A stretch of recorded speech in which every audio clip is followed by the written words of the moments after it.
It's connecting. Perfect.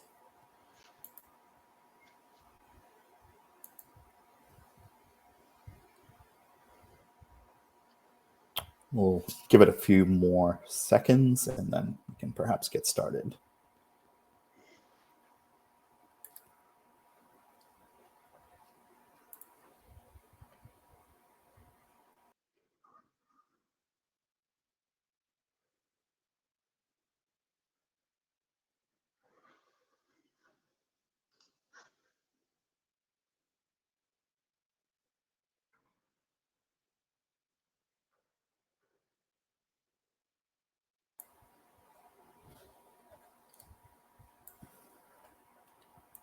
Okay. I guess it's noon, US Eastern time, and perhaps go ahead and get started. And first of all, I want to just say hello and thank you for joining this ISMT plenary session on innovations and best practices from the era of COVID-19. I'm Jay Suarez, Senior Associate Publisher at the American Chemical Society, and I also am serving as a co-organizer for this year's ISMT programming for the North American region. Just a couple of housekeeping items before we get started. Please be sure to leave questions in the Q&A using the Q&A function. We'll be keeping questions for the end of this session. And if you'd like to ask a question to a specific speaker, be sure to use the and sign and the name of the speaker when entering the questions. I just want to give a shout out to our sponsors, event sponsors, AGA, ACS Publications, Adipon, Origin Reports, and Scholastica, and a special thank you to Cabela's International, who are the specific sponsor of this plenary session. And please visit cabela's.com for more information around that. Our first speaker for today, Our first speaker for today is Melanie Paget-Powers, who is the owner of Mel Edits. Melanie is a freelance writer, managing editor, and copy editor, proofreader in the Washington, D.C. area. And she primarily works with membership associations and healthcare organizations. She has a journalism degree and has previously worked as a newspaper reporter, in fact, in her home state of Indiana. Melanie is also the creator and host of Deliberate Freelancer podcast, which focuses on business side of freelancing. And with that, stop sharing. And Melanie, if you can share your slides and kick us off. Thanks, Jay. Yeah, let me choose my slides here.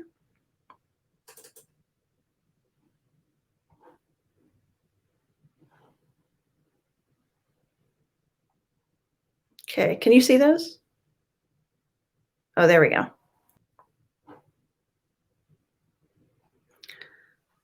Okay, sorry, it took me a second for those to pop up for me. Everyone can see those? Hi, everybody. So I'm Melanie Powers, and I have no conflicts of interest to report. So first I want to talk about best practices that I've learned as an individual. So both as a freelance person who works from home all the time, and then as a freelancer who, like all of you, unlike you're not a freelancer, but who has been working at home for 18 months. So 8 years ago, I quit my job at a membership association and went out on my own as a freelance editor and writer. And from October 2013 to March 2020, I learned a lot about building a freelance business and what it was like to work from home and what that took. And then, of course, the pandemic hit. And although I had already been working from home all the time, I suddenly had to learn a whole new situation of really working from home and not being allowed to leave my house, being scared to leave my house for several months, and working while feeling anxiety and worrying about my business, worrying what clients I lost. So the first part of my presentation, I want to talk to you about lessons I learned as an individual. And these focus around things that you can do to improve your work, improve your life, and improve that, what I like to say instead of work-life balance, is work-life clarity. So, and then at the end of the presentation, I'll talk a little bit about DEI as well. So what did I learn as someone working during a pandemic from home all the time, even though I'd already been working from home. I want to share 3 lessons with you, and I hope that these lessons get you thinking, inspire you, give you some ideas, and help you take some baby steps to do some things. You might have already done some of this stuff during the pandemic, but there's always ways we can improve our work and home life. So the first lesson that I learned is self-care is how you treat yourself every day. We think of self-care often as something precious and something special, but there were a couple of articles that came out during the pandemic, and I heard this among my friends and on social media as well, especially among women that were like, self-care, one more thing that I have to schedule, right? And that is not what self-care should feel like. So think about how self-care can be stuff that you do every single day, little things that you can do to treat yourself or create habits in your life, or little things that you can buy. We all bought some wild things during the pandemic. We don't have to spend a lot of money, but little things that you can incorporate into your day to treat yourself better every day. So ask yourself, what brings you joy in your life? What brings calmness to your life?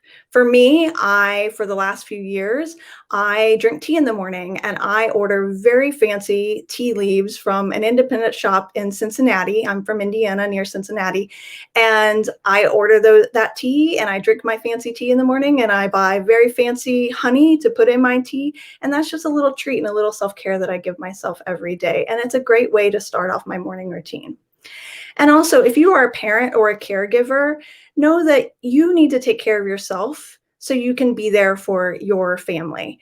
And I know you hear this all the time, but it really is true. But you should also take care of yourself just because you deserve it, and that's the right thing to do. But it does help you be there for the people that you have to take care of in your life. So this is my mother. My parents are retired school teachers. And when my brother and I were little, my parents would get home every day at about 3:30 or 4 o'clock, which was amazing for us kids. But my mom would say, please do not bother me for 30 minutes. Just give me 30 minutes where I can read my book and drink my tea. Now, I was very chatty, and this was very difficult for me, but I did the best that I could, and she got her 30 minutes, and that was her self-care. And she took care of herself first, and then she was there for us for the rest of the evening. And it made her a much happier person that she did that for herself every day after school. The other lesson that I've learned is give yourself some grace. So I've been telling myself this a lot during the pandemic, or as I also like to say, we're still in a freaking pandemic, okay?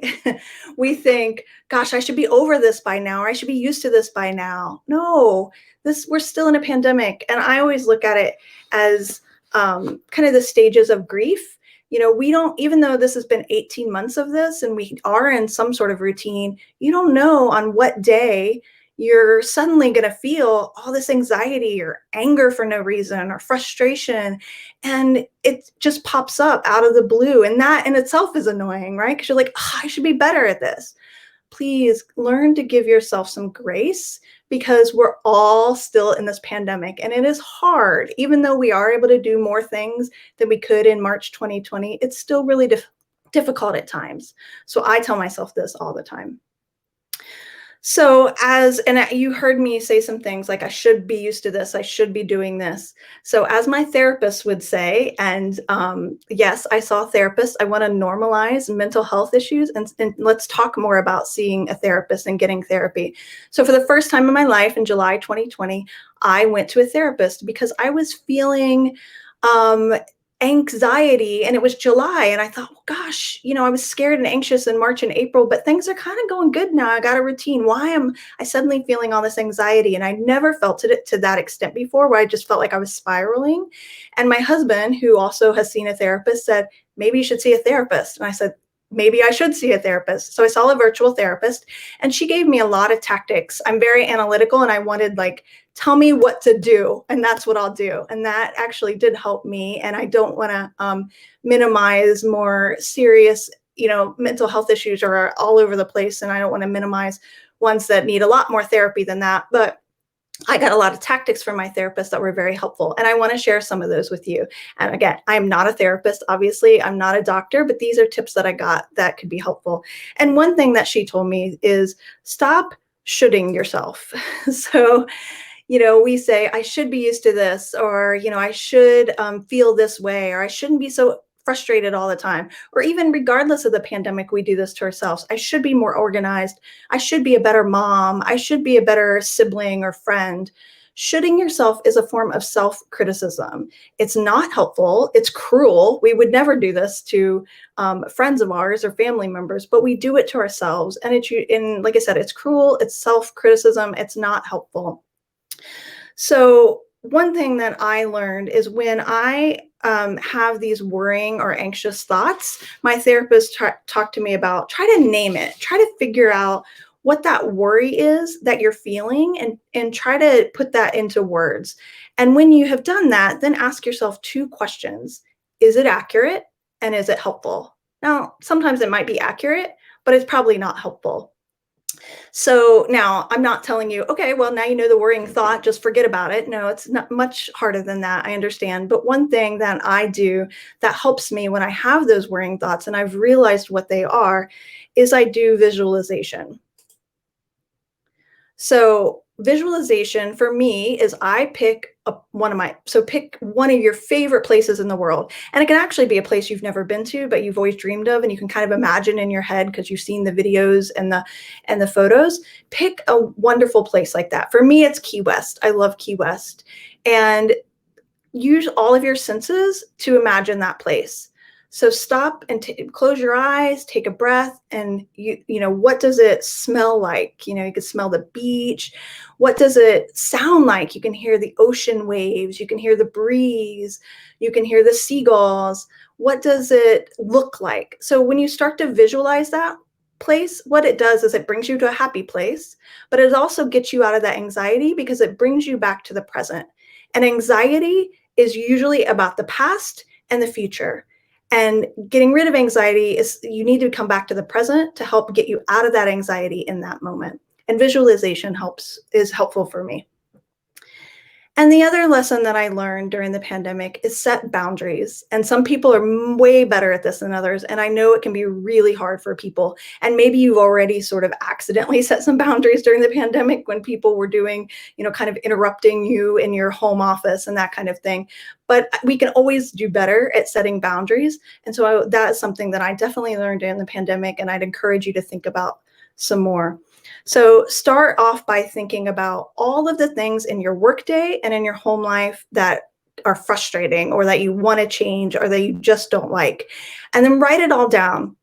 And then think about and then look at that list and decide what things on this list are related to boundaries, and how can I fix some of these problems because I need to set better boundaries between either the people that I live with, or maybe I've got a parent that texts me all day because they don't really respect my work hours, or maybe there's somebody at work that I need to set a boundary for. And this is also connected to self-care, right? I told you about my mother. She was taking care of herself after school, but she was also setting that boundary with us kids. And I want to just say again, we were fine. We were kids of the 80s. Mom wouldn't let us talk to her for 30 minutes every day after school. We were fine. You can really do this. So one thing to think about is, what are your personal office hours? Do you have to work 9 to 5? Do you have to work 9 to 6? I recognize as employees, you can't always set those office hours, but when are you supposed to be working? Now, do you really work those hours, or do you work 24/7, or you feel like you need to be available 24/7? This was definitely a problem during the pandemic. And, with employees feeling like, well, you're at home, you don't have anything else to do, you might as well work, right? And if you haven't already set that boundary, I would encourage you to do that now, because you're getting paid to work a certain, it might not be hourly payment, but your salary is based on a work time and a work schedule for your organization. And heck, we are in the middle right now of the Great Resignation. So if you are at a workplace where they're not allowing you to set boundaries and not respecting your boundaries, I look at it now as like when you buy a house, it's either a buyer's market or a seller's market. Or right now it's an employee's market, and you have a lot of power to find jobs that are a better fit for you and that respect you. And so it's just something to think about. Hey, if you want to be freelance, come on over to my world too. Freelance life is great. Happy to talk to you more about that as well. All right. So the other thing that I recommend, if you have trouble ending your day, what I've liked to do, and I don't need to do this anymore because I'm pretty good about it, but I have done it in the past when my workday is kind of dragging on, is I set a timer for 15 minutes before I want to end the workday. And what that allows you to do is wind down. If you were in the office, you'd probably do that to a certain extent where you would like shut down your computer and grab your bag and grab your coat and start to head off to your car, to the subway. But we don't really do that at home anymore. So if you set this timer though, and it tells you have 15 minutes to kind of wind down, that allows you to think, okay, was there anything I had to get done today that absolutely had to get done? Or is there, oh, I have to write that email to so-and-so. Well, that can wait till the morning. But so you don't forget about it, you think about those things, and then you make a very short to-do list, not a long to-do list, of the things that you have to address the next day or you have to address the next morning. And what that allows you to do, hopefully, is at 9 o'clock at night, you won't say, oh, wait, I had to do that thing. Let me go do it, or let me go write it down. Instead, you've winded down your day to where you have that list and you know exactly how to start the day the next morning. Okay. And the other thing that I would like to encourage people to do is turn off your video. Again, this is sometimes harder to do than for me to tell you to do. We're all suffering Zoom fatigue or Skype fatigue or Microsoft Teams fatigue or whatever it is. We're all really suffering from it. And turning off your video kind of allows us to relax. Now, I know, it might be company policy. It's probably not even company policy to keep your video on. It's probably a cultural norm, right? Everybody keeps their video on, so you feel that peer pressure to keep your video on. But studies during the pandemic have shown that we are suffering from this Zoom fatigue. And unlike when we're in a conference room and you're not really paying, no one's looking at me in the conference room. I'm over here fiddling with stuff or doing whatever. No one's paying attention.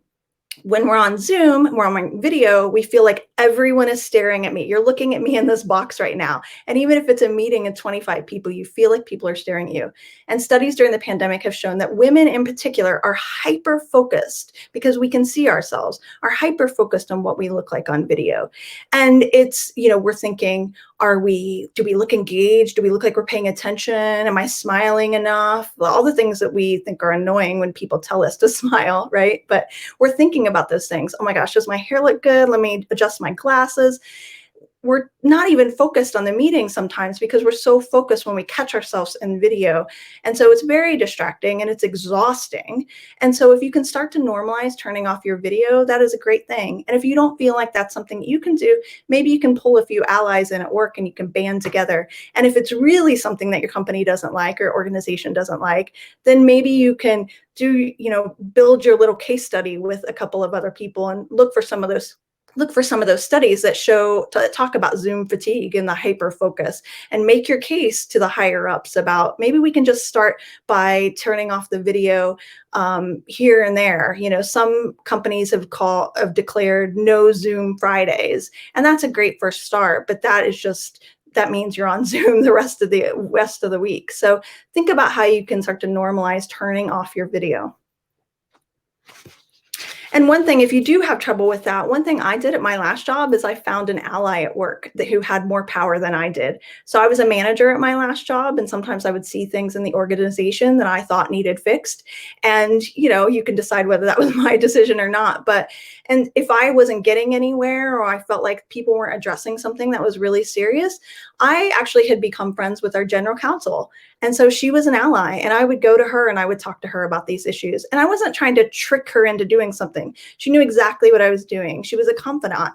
And I would go and I would tell her the issues. And if she agreed with me, she could take it up the chain. And she had more power than me. And so she was able to get more things done. So sometimes it's requires you to find an ally in your organization who has a little bit more ear to the higher ups, to the CEO, or a little more power than you might have. That's unfortunate that it works out that way, but that's kind of the reality of the situation sometimes. All right, so, sorry. So yes, these are the 3 lessons from the pandemic that I learned, and I hope that you can take some of these and create some better, as I said, work-life clarity for yourself. So self-care, give yourself some grace constantly. This pandemic is going to go on for a while, unfortunately. Be kind to yourself and see how you can set some boundaries. Again, I know that's very hard, but maybe you can take some baby steps. So we're going to shift gears just a little bit here for a minute and talk about DEI. So I'm a white woman. You can see that. I'm also cisgender. I'm heterosexual. I don't have a disability. So why am I talking about DEI, right? So it's the very people like me who need to talk about DEI. I'm the person that needs to stand up and talk about, speak out against a racist incident and how we can be a better ally and how we can implement anti-racism into our routines in our day and our workplace, but also prejudices against LGBTQ people and being aware and recognizing maybe some access issues for people who have disabilities. So it's the people that we should not leave it up to the people who are experiencing the prejudice and the racism and the difficulties to solve the problem. They didn't create the problem. It's not their responsibility to solve it. It's up to people like me to solve the problem. So surveys during the pandemic have shown that most of us don't want to go back to a full-time at work situation. One survey by Future Forum, which is a consortium that Slack created, so that knowledge workers, of knowledge workers, 63% wanted a hybrid work style. But among Black employees, 97% wanted a hybrid or full-time remote model going forward, 97%. And some of the reasons that they gave for that was they don't face as many microaggressions on video and email, and while they're at home, it still happens, but they don't face as many because home typically is a safe space for them, and they can just do their work and not have to worry about that stuff for certain parts of their day at least. Also, one of the reasons given is they don't have to code switch. If you're not familiar with code switching, here's a definition from Harvard Business Review about what code switching is. And so they don't have to code switch as much when they're working from home. Also, I'm on Twitter all the time. I like to follow really interesting and educational conversations on Twitter. And I came across this Twitter thread about people talking about the microaggressions that they are not facing when they're at home and how the pandemic has changed that and the kind of things that they faced when they were and I don't know if you can see that very well, but and I have links to these, and I will share the links in the chat after I am done. And then if you want to contact me, you can get these slides as well. So you can either take screenshots now, photos, whatever, but I will share these links. So these are just some of the tweets in this really great Twitter thread about the microaggressions that people were feeling during the pandemic and the ones that they didn't have to deal with when they were working from home. And again, this is really a difficult state about our workforce, but this is the reality that a lot of people and people of color don't necessarily want to go back to a full-time office situation.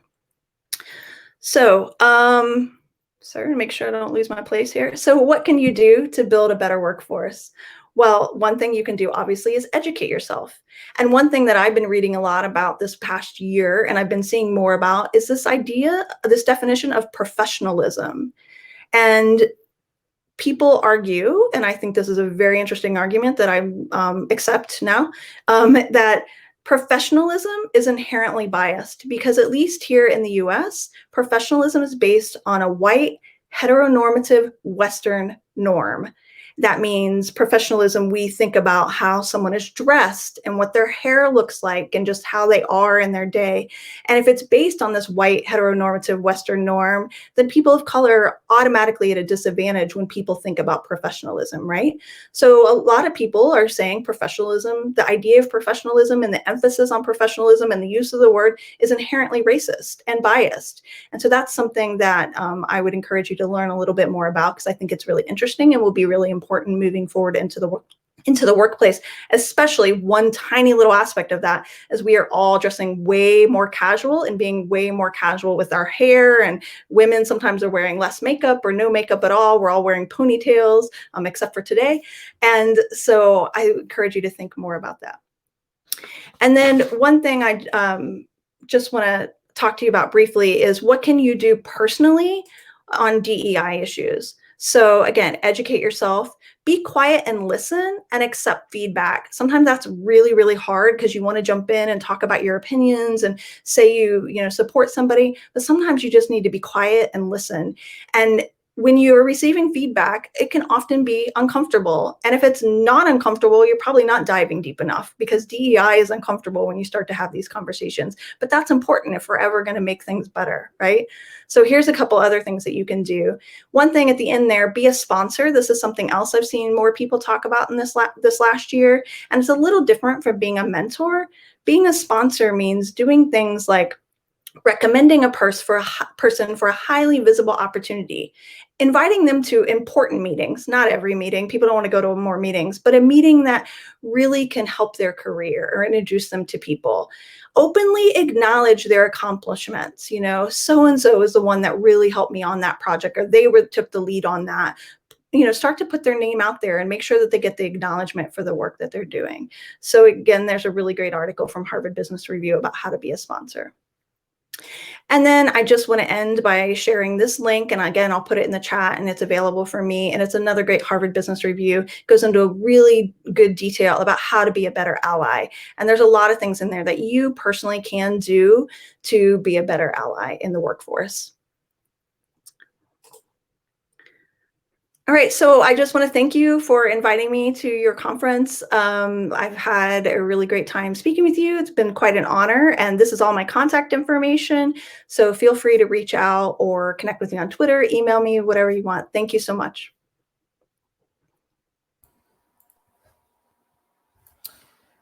Thank you, Melanie. And that was a fantastic talk, really. Again, just to remind attendees that questions will be asked only at the end of this session.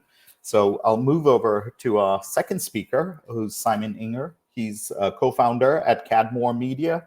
Simon has been working in publishing for over 30 years, with his first foray being at Blackwell's subscription agency in Oxford.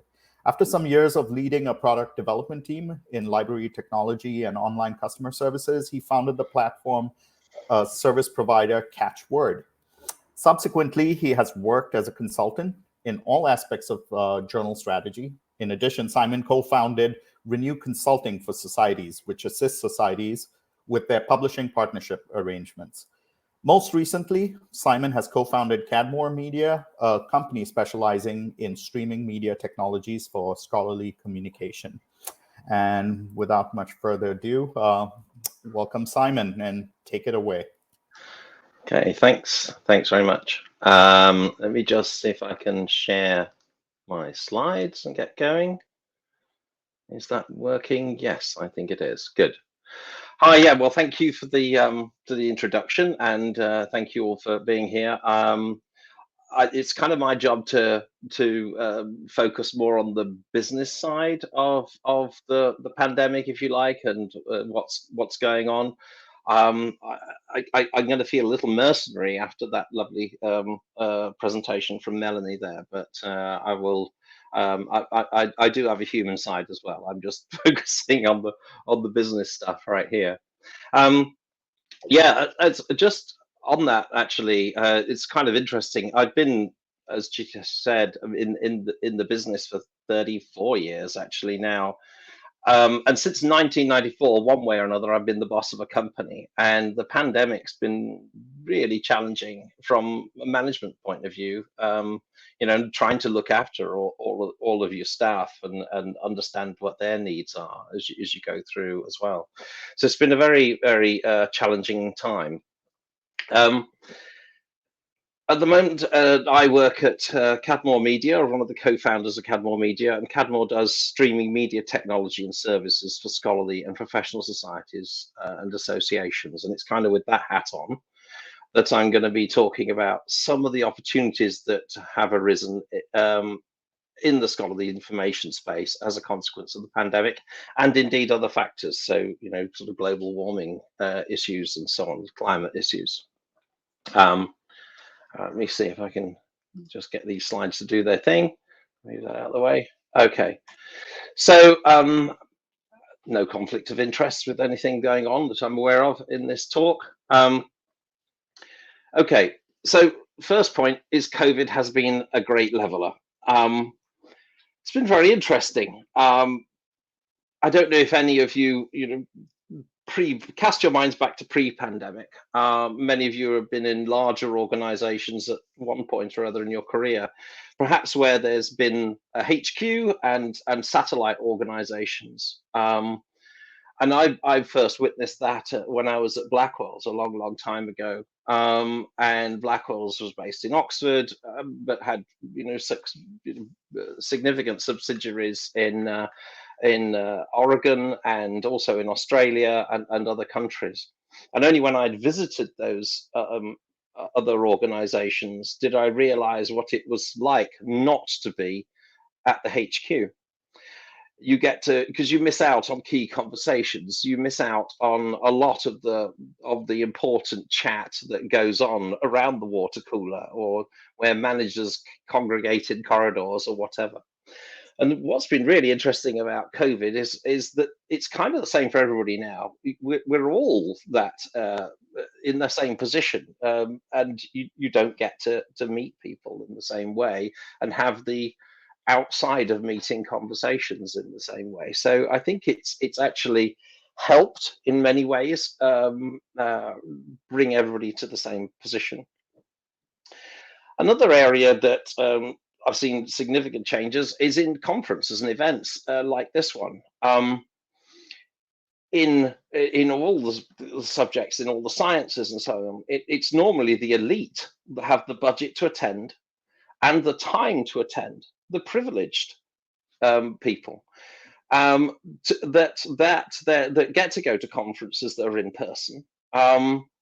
Virtual events are indeed different to that. It allows people from all over the world with all kinds of secondary responsibilities.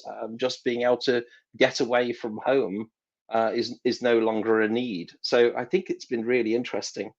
And conferences, in-person conferences, of course, perpetuate that elitism as well. It's very hard to break into that situation.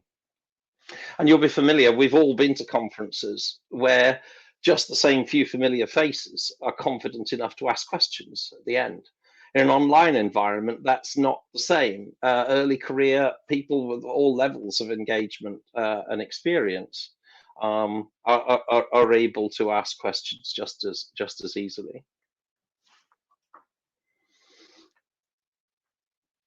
I don't need to tell you that people have also changed. We've also just talked about it. So that's stating the obvious for sure. But we're all used to working online. We may not like it, but it's quite funny because I've worked from home, worked online remotely for, I guess, 15 years now. And, all of my friends would poke jibes at me from time to time. In Britain, people call it shirking from home.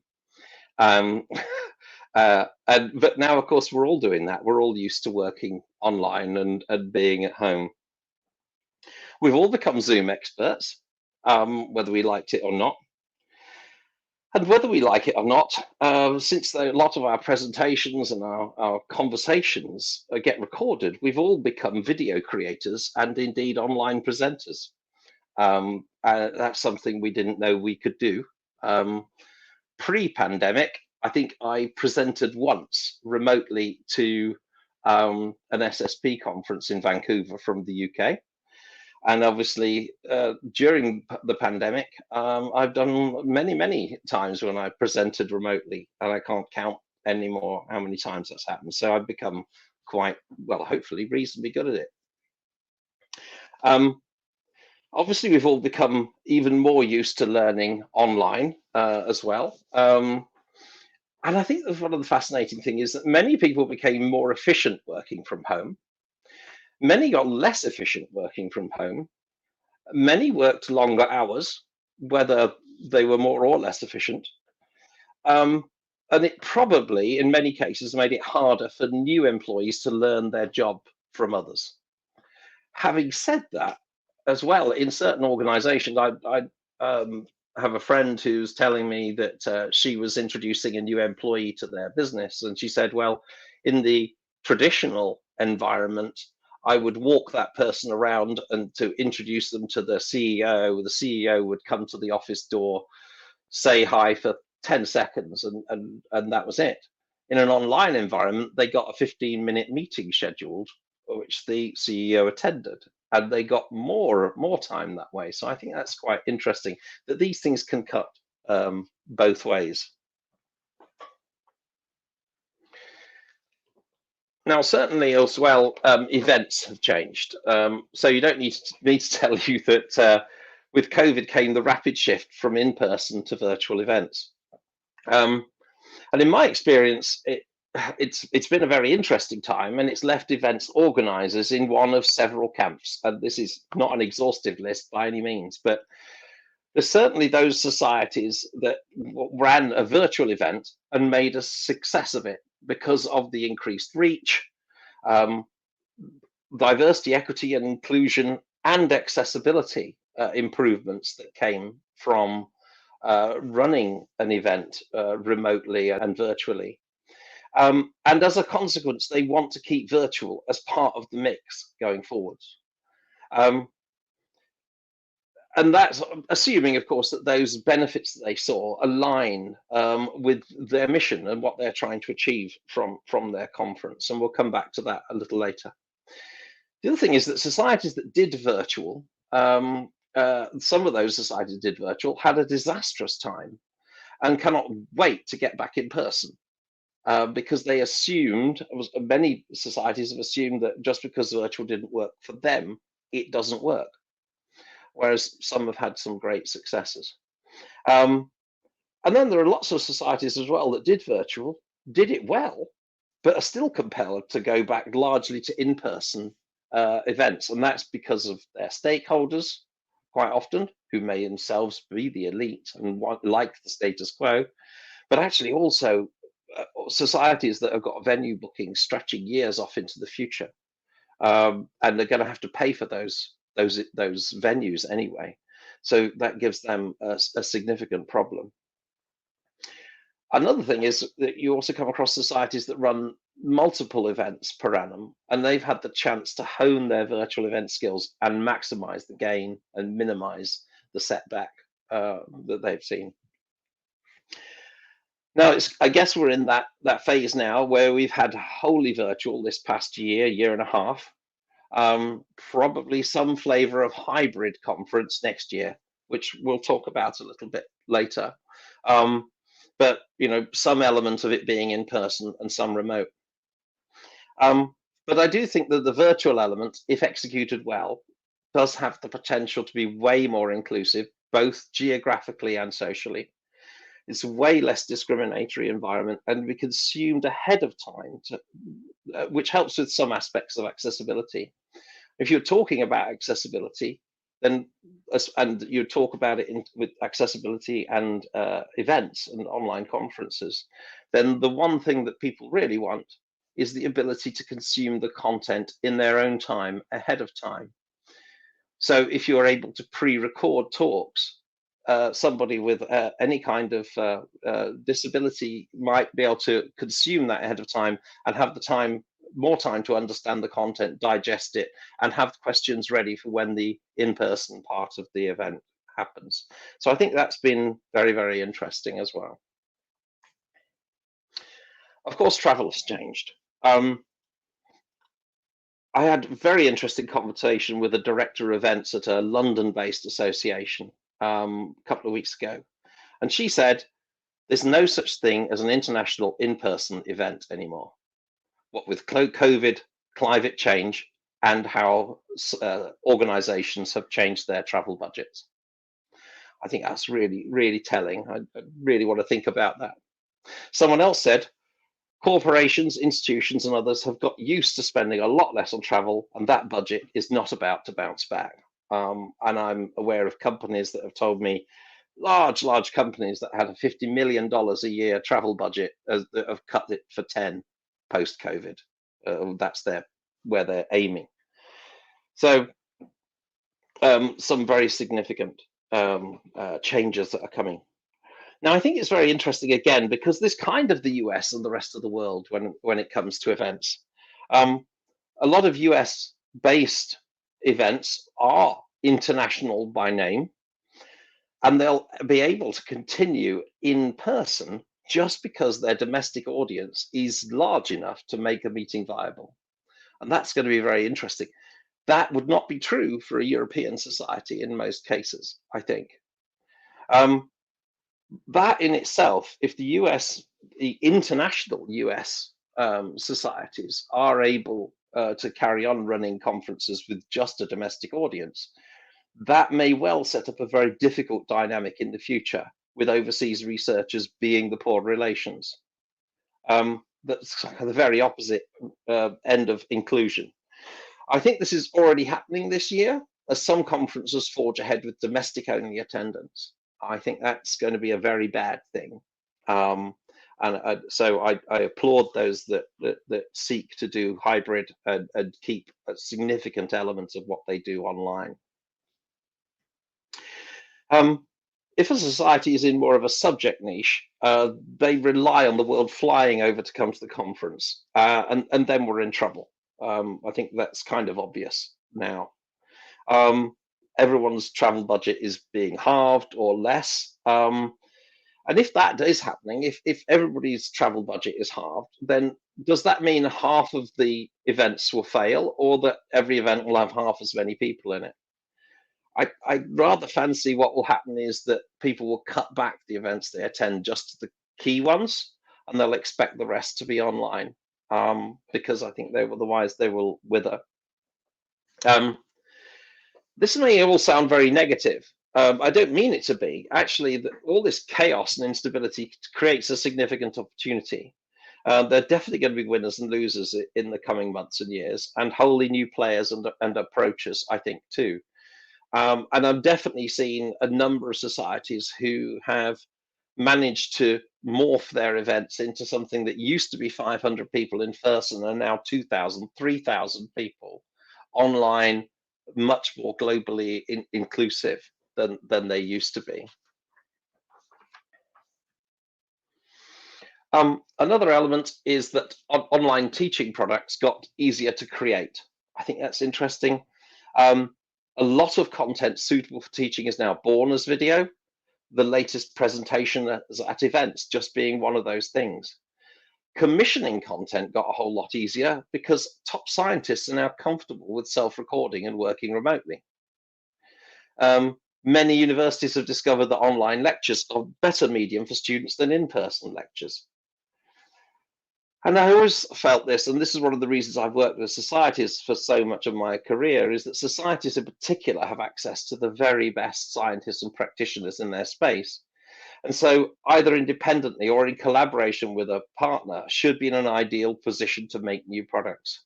And again, online teaching products do also address a lot of the diversity, equity, inclusion, and accessibility concerns that are out there. So I know I'm largely talking to publishing people. And it turns out when you've gone online that events people are not the only people you now need to run an event. The focus used to be all about managing people on the ground, all kinds of logistics for an in-person event. But now, with the likes of pre-recorded video, maybe proceedings got superseded by video proceedings as well. A lot of the aspects of event organization suddenly look a lot more like publishing and need the skills of publishers. So workflow, metadata, bulk media, preservation and permanence of the content is starting to look like a real opportunity. It's one of the reasons I've found myself advocating for a long time now for more collaboration across departments among societies, breaking down the silos. It's almost a call to arms, I think, for the publishing folk to come and help the events people organize all this lovely content that they're creating.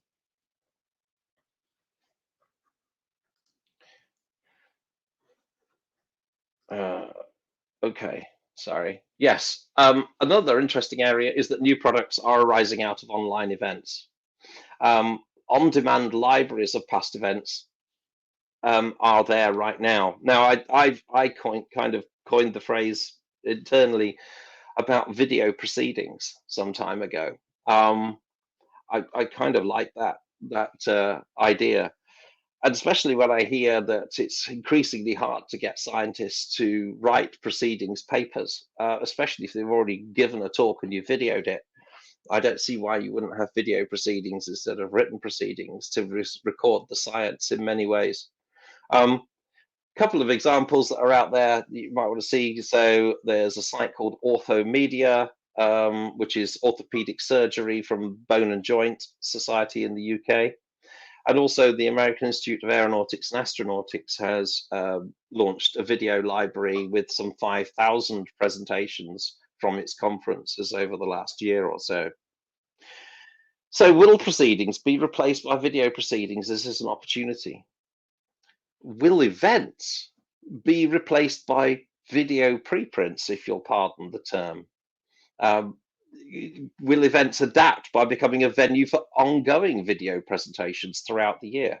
Why, if we've gone online, do we have to be tied to a date range for an event anymore?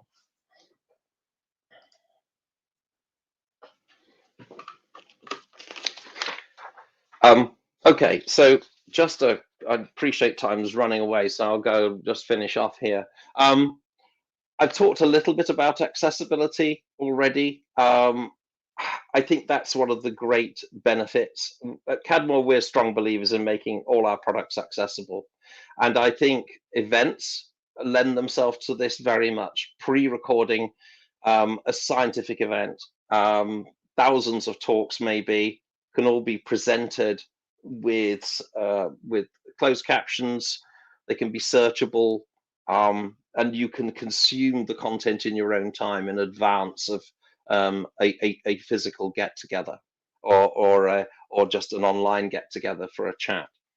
So I think there's an awful lot of benefit on the accessibility front for content moving online.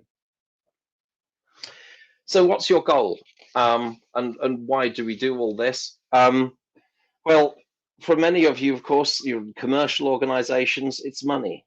Well, events, I think, can make more money from being online than in person. You may have to jettison some of the income from exhibitors, but only, but even that is interesting. Online depends what's being exhibited. I know where exhibitions feature products which have a tactile element, then clearly you're going to need an in-person event. But I've seen many conferences move their exhibition space online quite successfully. It just has to be done in a cleverer way. And it's possible to make money because the costs can be lower for online and you can get a much larger audience and you can charge people variable amounts to attend depending on where they are. You can price your event to the market. And of course, there are whole new products. So I've talked about video libraries of past talks. So that's there too. Is your goal to be more global? Well, clearly with online, you can achieve that as well. Is it outreach generally? For a lot of societies, their goals are about, they have primarily a domestic agenda with a global outreach. And again, global outreach is achieved very much, very easily done through a video and e-learning products. And also, in terms of community and events, is community something that gels once a year around an event, or is the community something more of a continuum that you can manage throughout the year using similar event content but spread out? I'm just going to finish with a little bit of fun. One of the things we did was we put together a little quiz just for fun.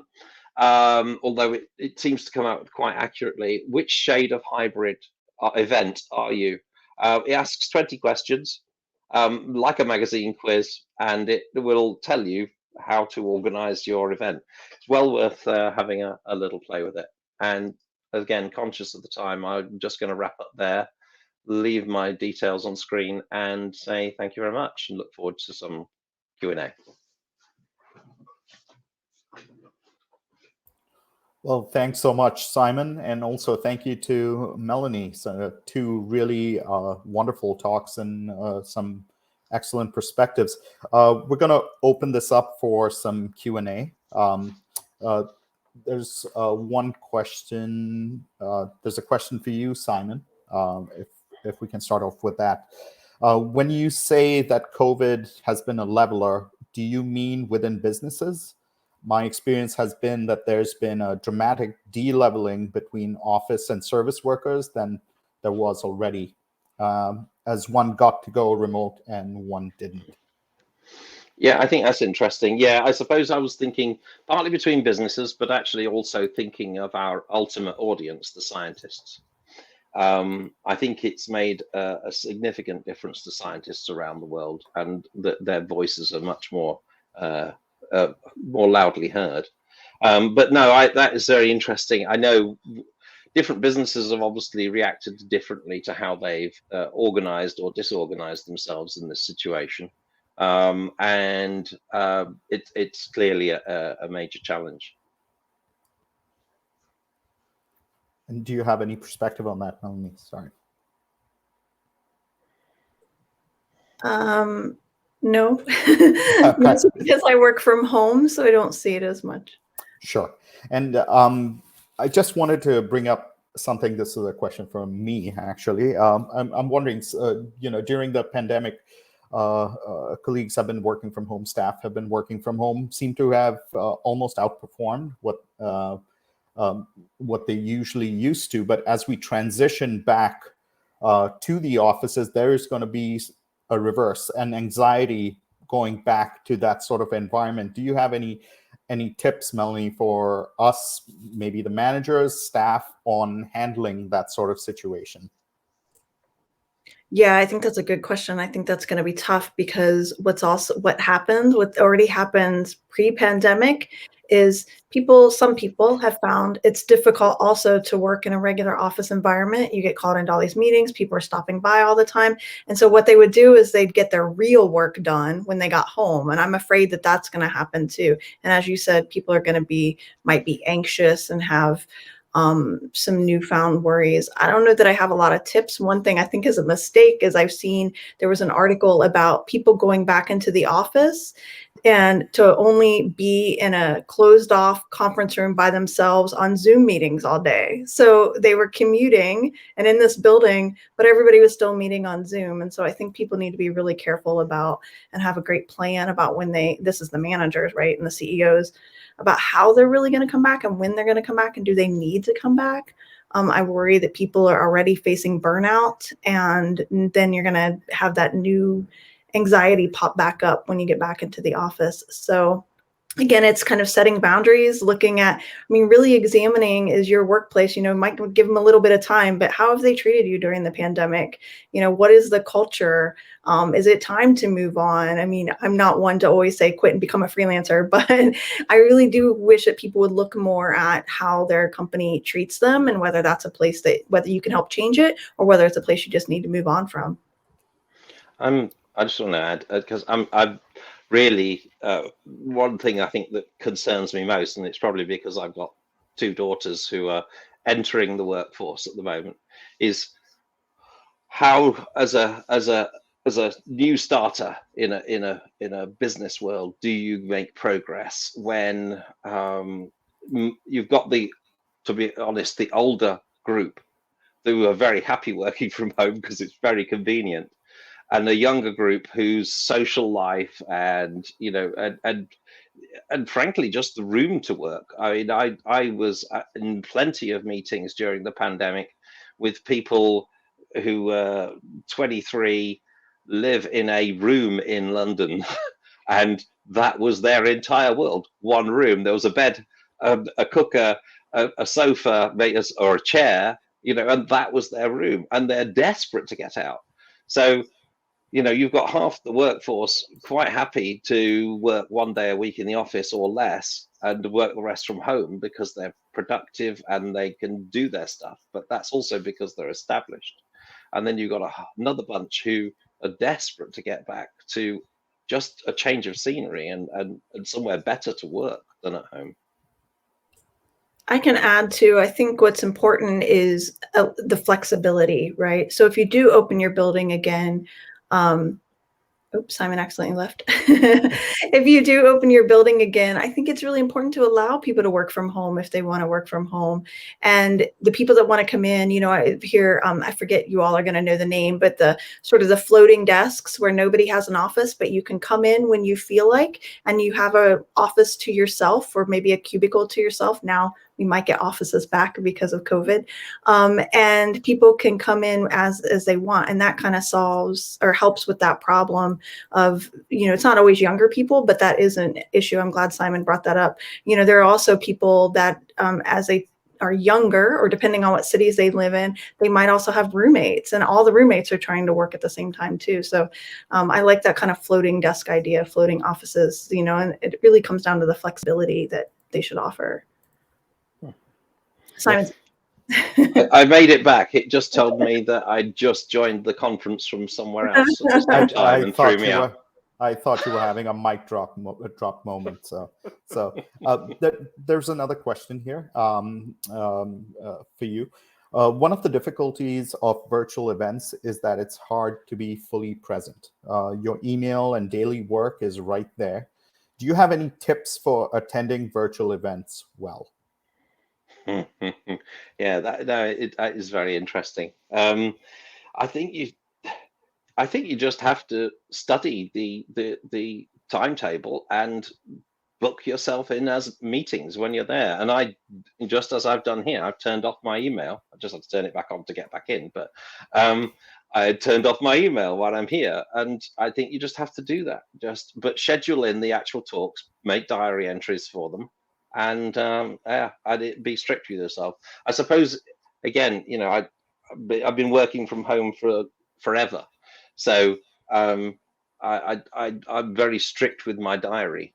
That was another one of my tips, not answering this question, but another one. Going back to what Melanie was saying earlier, one of my tips for survival is never book an hour-long meeting. Book it for 50 minutes, otherwise you never get a gap in your day. Because everybody else abuts to the next one. I have a client that started to do that. So I get these 50-minute meetings, and for me, it's not as important. I have plenty of, I control my time a little more, but for those employees that are telling me they have these back-to-back-to-back meetings, I think that's helpful. One thing that I did for in-person events, but I also think it's really important for virtual events, is sort of to plan ahead. So besides the calendar thing, which is great, is look at, because it's really hard to network, right? And it's hard to figure out who you want to talk with. So a lot of times you could go into the system early, like this, this conference, and see who is attending, who you might want to reach out to, an old friend. Maybe you can say, hey, I see you're at the conference. Maybe you have time, next week or whatever. Let's do a little 15-minute, online coffee date, or just send them a message during the conference. Or if you want to talk to someone, I go ahead and I look, because I'm on Twitter, I make sure I know the hashtag, I know the handles of the people that I want to contact. So it's kind of like doing your homework ahead of time and making a little plan of think about what do I want to get out of this meeting, and make sure that networking is a part of that. And how can you do that? Great. We're running short of time here, just 2 minutes left. I'll share one more question, and just want to let the audience know that feel free to share any more questions you may have, and we can direct them to Melanie and Simon, and if you can answer them in your time here. So I'm curious to see how many organizations decide to reconsider their work environment and go all remote, or allowing people to decide where what works best. Do either Simon or Melanie have any insight on where the trends are heading? I know a number of organizations are planning on going 95% remote. I think it's a mistake, because I think the only people ultimately they'll be able to hire are people who already have experience. I think they're going to really struggle to bring on the young that way, and attract the young people that way. So, but I already know, I mean, I can't say who, but I already know of a significant organization in our space that has sold all its offices. Well, that's another aspect of it, right? Because they all realize now they can save. So I was going to say that I know an organization that's selling all their real estate, and so they can't all be there at once anymore. Yeah. I think that's a great point about bringing on the people that don't have a lot of experience. How is that going to all play out? Well, there's a lot for us to think about here. And I just wanted to thank the speakers again for an outstanding session.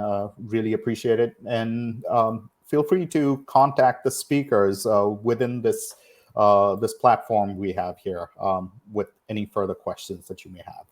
Again, well, thank you, everyone, and have a good afternoon. Thank you very much.